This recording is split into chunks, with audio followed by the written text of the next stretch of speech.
ఆ జిల్లాలో రాజకీయ వాతావరణం మళ్లీ వేడెక్కుతోంది. కొత్త సమీకరణాలు రూపుదిద్దుకుంటుండగా కుల రాజకీయాలు మరోసారి చర్చనీయాంశంగా మారాయి.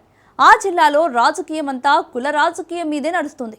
జిల్లాలో ప్రధానంగా 3 కులాలపై రాజకీయం ఆధారపడుతుందనే చర్చ నడుస్తుంది.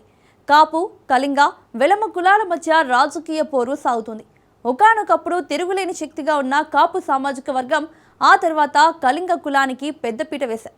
ప్రస్తుత పరిస్థితుల్లో ఈ 2 కులాలకు నాయకత్వ లోపం కనిపిస్తోంది. దీన్ని ఆసరాగా చేసుకుని వెలమ కులానికి చెందిన నాయకులు జిల్లాలో ప్రస్తుతం రాజకీయాలు నడిపిస్తున్నారు. పార్టీల వ్యూహాలు కొత్త మలుపు తిరుగుతున్నాయి. ఇంతకీ ఆ నడిపించే నాయకులెవరు? కుల రాజకీయం తారాస్థాయికి చేరుకుందా? Let's watch the story.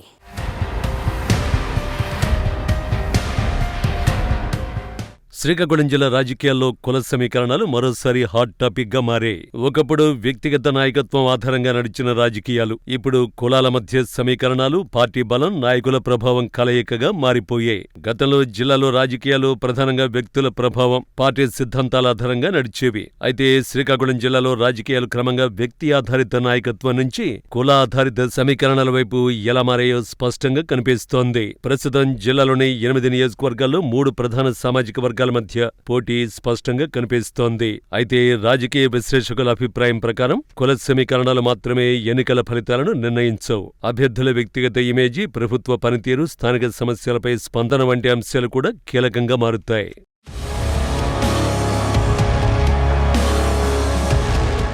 Srikakulam జిల్లాలో ప్రధానంగా 3 కులాలు ఎప్పటినుంచో రాజకీయ వారసత్వాన్ని నడిపిస్తున్నాయి. జిల్లాలో 10 నియోజకవర్గాలుండగా 2 నియోజకవర్గాల్లో కాపు సామాజిక వర్గానికి చెందిన నేతలు ప్రాతినిధ్యం వహించగా 3 నియోజకవర్గాలకు కళింగ సామాజిక వర్గానికి చెందినవారు, 5 నియోజకవర్గాలు వెలమ సామాజిక వర్గానికి చెందిన నేతలు ప్రాతినిధ్యం వహించేవారు. అయితే అప్పట్లో గొర్ల శ్రీరామనాయుడు కాపు కులానికి నాయకత్వం వహిస్తే బొడ్డేపల్లి రాజగోపాలరావు కళింగ కులానికి నాయకత్వం వహించారు. అయితే వెలమ కులానికి సరైన నాయకత్వం ఉండేది కాదు. ఆ తర్వాతి కాలంలో కింజరాపు ఎర్రనాయుడు ప్రధానంగా తెలుగుదేశం పార్టీ ఆవిర్భావం తర్వాత జిల్లాలో కీలక నాయకుడిగా మారారు.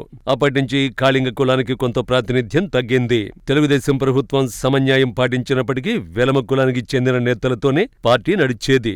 కాంగ్రెస్ పార్టీకి ధర్మాన ప్రసాదరావు నాయకత్వం వహించేవారు.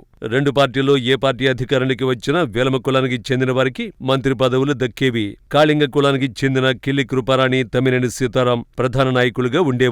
రాను రాను పరిస్థితులు మారిన తర్వాత జిల్లాలో కాపు కులం పూర్తిగా పట్టు సాధించలేకపోతోంది. ప్రధానంగా ఉత్తరాంధ్రలో బొత్స సత్యనారాయణ కుటుంబం, శ్రీకాకుళానికి చెందిన కిమిడి కళా వెంకట్రావు నాయకులుగా ఉన్నప్పటికీ పార్టీలో కులానికి వెన్నుదన్నుగా నిలవలేకపోయారనే టాక్ ఉంది.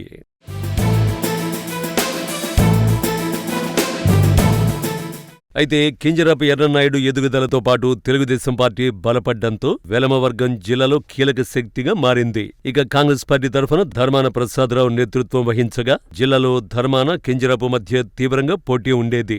ఈ పోటీలో కళింగ వర్గం ఓట్లు నిర్ణయాత్మక పాత్ర పోషించాయి. మరోవైపు ఎర్రనాయుడు తమ్ముణ్ణి రాజకీయాల్లోకి తీసుకొస్తే ధర్మాన ప్రసాదరావు తన అన్నయ్య ధర్మాన కృష్ణదాసుని రంగంలోకి దించారు. అప్పటినుంచి ఈ 2 కులాల మధ్య తీవ్ర పోటీ ఉన్నప్పటికీ కళింగ ఓట్లు కీలకంగా ఉండేవి. వెలమ నియోజకవర్గంలో కళింగ సామాజిక వర్గం ఓట్లు ఎవరికి ఎక్కువగా పడితే వారినే విజయం వరించేది. అయితే వైఎస్సార్ కాంగ్రెస్ పార్టీ అవతరించిన తర్వాత రాజకీయ పరిణామాలు మారిపోయాయి. శ్రీకాకుళం, నరసన్నపేట, టెక్కలి వెలమ కులానికి చెందిన సభ్యులుంటే ఇచ్చాపురం, ఆమదాల వలస కళింగ కులానికి చెందిన వారు శాసనసభ్యులుగా ఉన్నారు. పాతపట్నం, ఎచ్చెల నియోజకవర్గాల్లో కాపు కులానికి చెందిన నాయకులు ప్రాతినిధ్యం వహించేవారు. అయితే పలాస నియోజకవర్గంలో గౌతు లచ్చన నుంచి శివాజీ వరకు ప్రస్తుతం గౌతి శిరీష ప్రాతినిధ్యం వహిస్తున్నారు.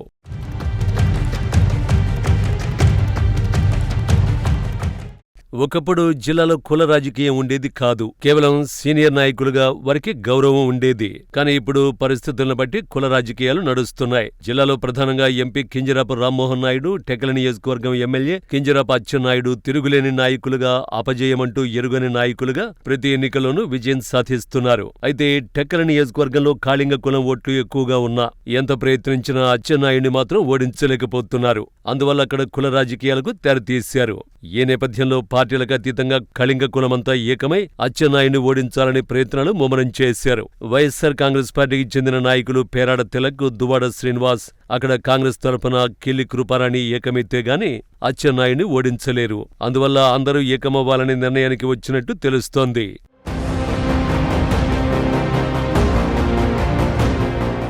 వైఎస్సార్ కాంగ్రెస్ పార్టీ అధినేత వైఎస్ జగన్మోహన్ రెడ్డి కూడా ఈసారి టెక్కలి నియోజకవర్గంలో వైఎస్సార్ కాంగ్రెస్ పార్టీ జెండా ఎగరేయాలన్న గట్టి నిర్ణయంతో ఉన్నట్టు తెలుస్తోంది. తెలుగుదేశం పార్టీలో కేంద్ర మంత్రి రామ్మోహన్ నాయుడు, రాష్ట్ర మంత్రిగా అచ్చెన్నాయుడు జిల్లాలో తిరుగులేని ఆధిపత్యాన్ని ప్రదర్శిస్తున్నారు. మిగతా రెండు కులాలకు అడ్డుకట్ట వేస్తూ రాజకీయాలు చేస్తున్నారు. బలమైన నాయకులుగా తయారవడంతో కాపు కులానికి కూడా మనుగడ లేకుండా పోయింది. మరోవైపు జిల్లాలోని సీనియర్ నాయకులు కిమిడి కళా వెంకట్రావుకు చెక్ పెడుతూ అచ్చెన్నాయుడు పావులు కదుపుతూ రాజకీయ బలాన్ని పెంచుకుంటున్నారు.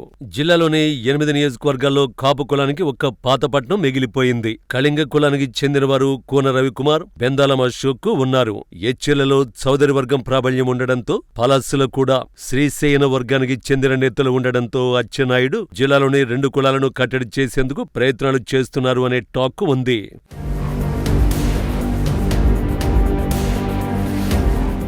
ఈసారి ఎన్నికలలో కళింగ కులానికి చెందిన నాయకులు ఒకే తాటిపైకి వచ్చి అచ్చెన్నాయుడిని ఓడించడానికి విశ్వ ప్రయత్నం చేస్తున్నారని సమాచారం.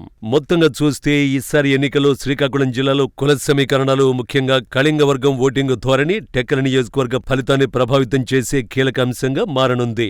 అధికార ప్రతిపక్ష పార్టీల మధ్య పోటీ కంటే వర్గాల మధ్య సమీకరణాలే ఫలితాన్ని నిర్ణయించే అవకాశాలు కనిపిస్తున్నాయి. రానున్న ఎన్నికల్లో జిల్లాలో రాజకీయ సమీకరణాలను పూర్తిగా మార్చే అవకాశం ఉందా, లేక ప్రస్తుత శక్తి సమీకరణాలే కొనసాగుతాయా అన్నది ఆసక్తికరంగా మారింది.